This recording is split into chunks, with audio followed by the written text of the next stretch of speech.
What's up, everybody? Michael of Johannesburg here today, and after a long time of not posting, welcome back to my channel. I'm actually under somewhat of a spiritual obedience by my spiritual father, who told me specifically to renew my channel and to start posting Orthodox content again. He said to me, Michailo, moraš to obnoviš kanal I vrati ćeš kao vojvoda Johannesburga. His words, not mine. Also, he does speak significantly better Serbian than I do, given the fact that he is. So I figured that today, on this beautiful morning here in my neighborhood in Melville, with this beautiful view behind me, it would be the perfect time and perfect opportunity to talk about the benefits of fasting from an Orthodox Christian perspective, given that we now are on the eve of the feast of St. Peter and St. Paul, marking the end of the Apostles' Fast for us on the Julian calendar. So, without any further ado, let's get started.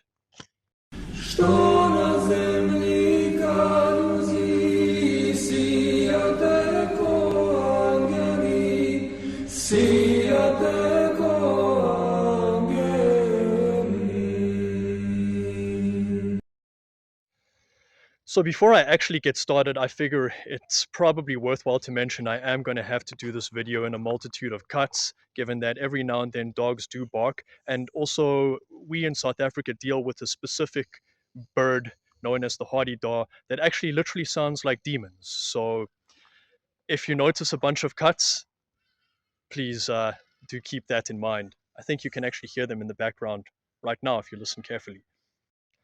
So the first point, and probably the most important, is that fasting is a practice which we apply to our day-to-day lives that helps to bring us closer to the Lord. It is not something that we earn specific spiritual merits for by doing, but is merely a practice that we implement into our lives to help us on that journey.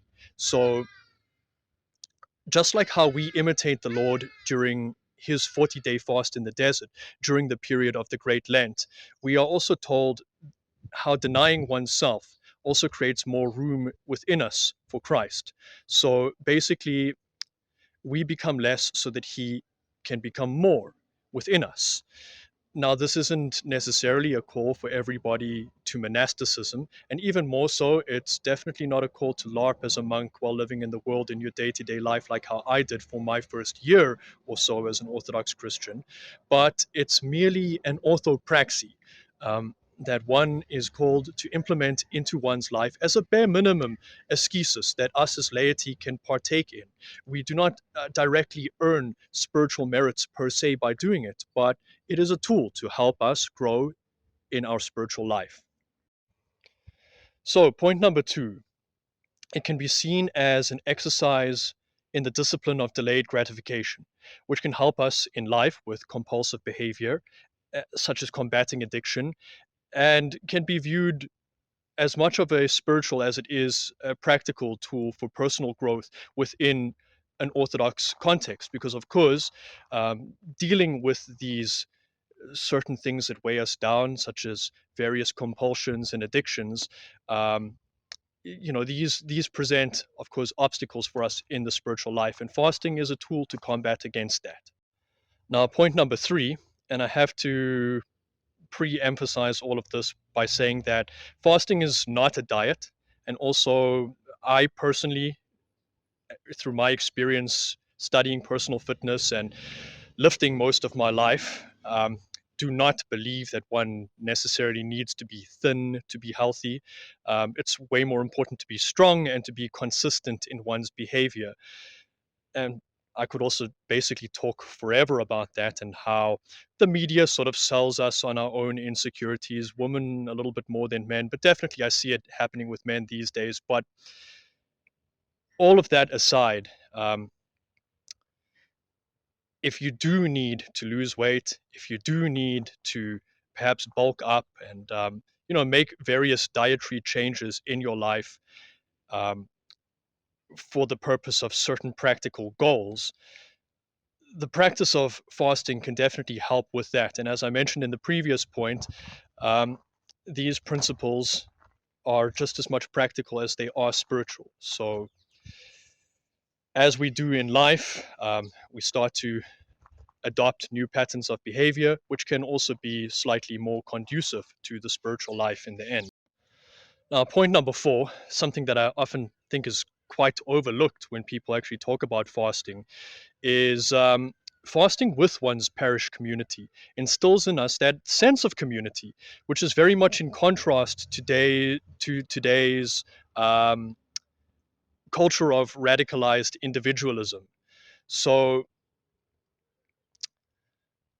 we go through these highs and we go through these lows together as a community, both the fast and the feast that follows. And it helps us to acquire at least a small sense of humility that can be seen as somewhat of a reflection of the life to come in the kingdom, where we will be a community and there will not be any sort of radical individualism, me first sort of mentality, but us together as a community glorifying God through perpetuity and eternity, to use lawyerly terms.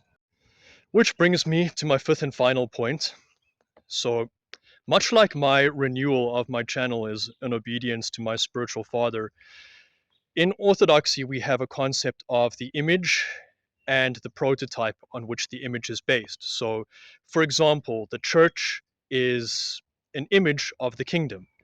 The icon of the Lord is an image of the Lord being the prototype.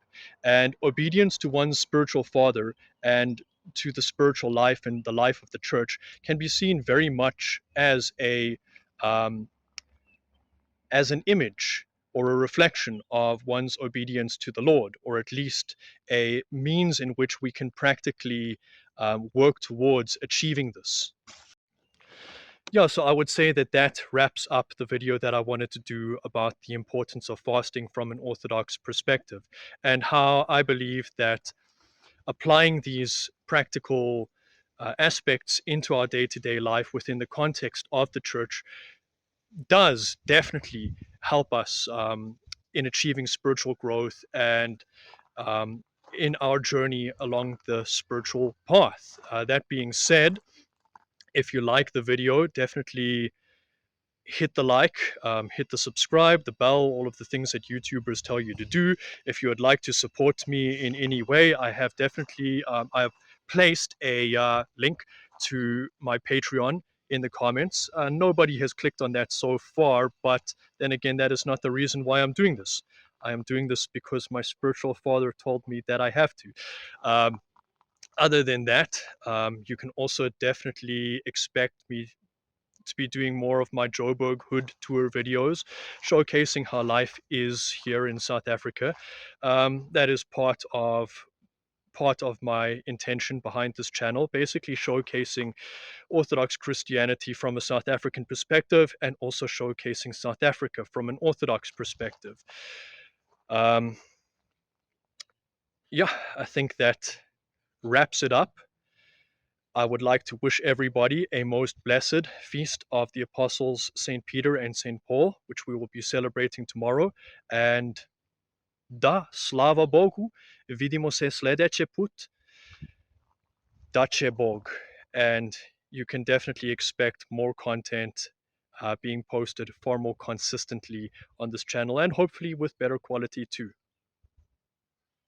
Z Bogom.